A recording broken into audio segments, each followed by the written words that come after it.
कैसे हैं दोस्तों, आप सभी को मेरा प्यार भरा नमस्कार। आज हम प्रेमचंद की कहानी ईदगाह के बारे में जानकारी हासिल करेंगे। आइए, रमजान के पूरे 30 रोजों के बाद आज ईद आई है।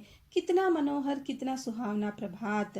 वृक्षों पर कुछ अजीब हरियाली है, खेतों में कुछ अजीब रौनक है, आसमान पर कुछ अजीब लालिमा है।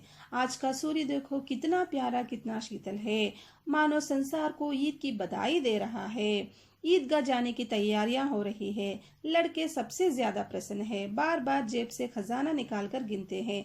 महमूद गिनता है, 1 2 10 12। उसके पास 12 पैसे है। मोहसिन के पास 15 पैसे है। इनसे अनगिनत चीजें लाएंगे, खिलौने, मिठाइयाँ, बिगुल, गेंद और न जाने क्या क्या।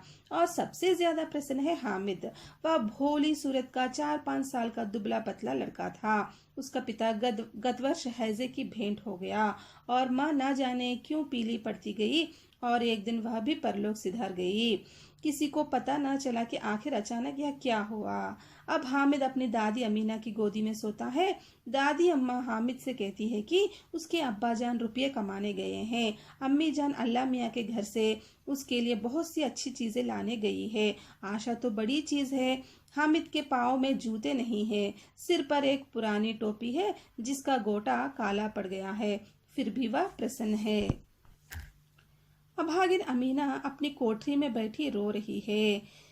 आज ईद का दिन है और उसके घर में दाना तक नहीं है, लेकिन हामिद, उसके अंदर प्रकाश है, बाहर आशा की किरण। हामिद भीतर जाकर दादी से कहता है, तुम डरना नहीं अम्मा, मैं सबसे पहले आऊंगा, बिल्कुल न डरना। अमीना का दिल कचोट रहा है। गांव के बच्चे अपने पिता के साथ जा रहे हैं। हामिद का अपने अमीना के सिवा कौन है? भीड़ में बच्चा कहीं खो गया तो क्या होगा? 3 कोस चलेगा कैसे? पैरों में छाले पड़ जाएंगे, जूते भी तो नहीं हैं। वह थोड़ी दूर चलकर उसे गोदी में ले लेगी, लेकिन यहाँ सेवैयाँ कौन पकाएगा? पैसे होते तो लौटते लौटते सारी सामग्री जमा करके झटपट बना लेती। यहाँ तो चीजें जमा करते करते घंटों लगेंगे। गांव से मेला चला और बच्चों के साथ हामिद जा रहा था। शहर का दामन आ गया। सड़क के दोनों ओर अमीरों के बगीचे हैं। बड़ी बड़ी इमारतें, अदालत, कॉलेज, क्लब, घर आदि दिखाई देने लगे। ईदगाह जाने वालों की टोलियां नजर आने लगी। एक से एक भड़कीले वस्त्र पहने हुए हैं। सहसा ईदगाह नजर आई और उसी के पास ईद का मेला। नमाज पूरी होते ही सब बच्चे मिठाइयाँ और खिलौनों की दुकानों पर धावा बोल देते हैं और हामिद दूर खड़ा है। उसके पास केवल 3 पैसे हैं। मोहसिन भिश्ती खरीदता है, महमूद सिपाही, नूरे वकील और सम्मी धोबिन। हामिद खिलौनों को ललचाई आंखों से देखता है। वह अपने आप को समझाता है, मिट्टी के तो है, गिरे तो चकनाचूर हो जाएंगे। फिर मिठाइयाँ की दुकानें आती है तो किसी ने रेवड़ियाँ ली, किसी ने गुलाब जामुन, किसी ने सोहन हलवा। मोहसिन कहता है, हामिद रेवड़ी ले लो, कितना खुशबूदार है। हामिद ने कहा, रखे रहो, क्या मेरे पास पैसे नहीं है? सम्मी बोला, 3 ही पैसे तो है, 3 पैसों में क्या क्या लोगे? हामिद मौन रह गया। मिठाइयों के बाद लोहे की चीजों की दुकानें आती हैं। कई चिमटे रखे हुए थे। हामिद को ख्याल आता है, दादी के पास चिमटा नहीं है। तवे से रोटी उतारती है तो हाथ जल जाते हैं। अगर चिमटा लेकर दादी को दे दे तो वह कितनी प्रसन्न होंगी, फिर उनकी उंगलियां कभी नहीं जलेंगी। दादी अम्मा चिमटा देखते ही दौड़कर मेरे हाथ से ले लेंगी और कहेंगी, मेरा बच्चा अम्मा के लिए चिमटा लाया है, हजारों दुआएं देती रहेंगी। फिर पड़ोस की औरतों को दिखाएंगी। सारे गांव में चर्चा होने लगेगी, हामिद चिमटा लाया है, कितना अच्छा लड़का है।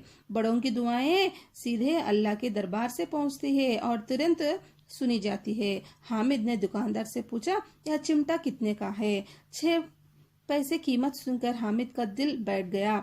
हामिद ने कलेजा मजबूत करके कहा, 3 पैसे लोगे? दुकानदार ने बुलाकर चिमटा दे दिया। हामिद ने उसे इस तरह कंधे पर रखा मानो बंदूक हो और शान से अकड़ता हुआ संगियों के पास आया। दोस्तों ने मजाक किया, यह चिमटा क्यों लाया पगले, इसे क्या करेगा? तो घर आने पर अमीना हामिद की आवाज सुनते ही दौड़ी और उसे गोद में उठाकर प्यार करने लगी। सहसा हाथ में चिमटा देखकर वह चौंकी। यह चिमटा कहाँ से लाया? मैंने मोल लिया है अम्मा। कितने पैसे में? 3 पैसे दिए। अमीना ने अपने माथे पर हाथ रखा। वह अफसोस करती हुई आह भरती हुई बोली, यह कैसे बेसमझ लड़का है कि दोपहर हुई कुछ खाया न पिया, लाया क्या चिमटा। सारे मेले में तुझे और कहीं कोई चीज न मिली जो यह लोहे की चिमटा उठा लाया।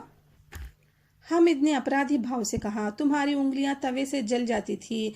यह मुझसे देखा नहीं जाता था अम्मा, इसलिए मैं इसे लिवा लाया। अमीना का क्रोध तुरंत स्नेह में बदल गया। यह मूक स्नेह था, मार्मिक प्रेम था जो रस और स्वाद से भरा। बच्चों में कितना त्याग, कितना सद्भाव और कितना विवेक है। दूसरों को खिलौने लेते और मिठाई खाते देखकर इसका मन कितना ललचाया होगा। वहां भी अपनी बुढ़िया दादी की याद बनी रही। अमीना का मन गदगद हो गया। आंचल फैलाकर हामिद को दुआएं देती जाती और आंसुओं की बड़ी बड़ी बूंदें गिराती जाती थी। हामिद इसका रहस्य क्या समझता।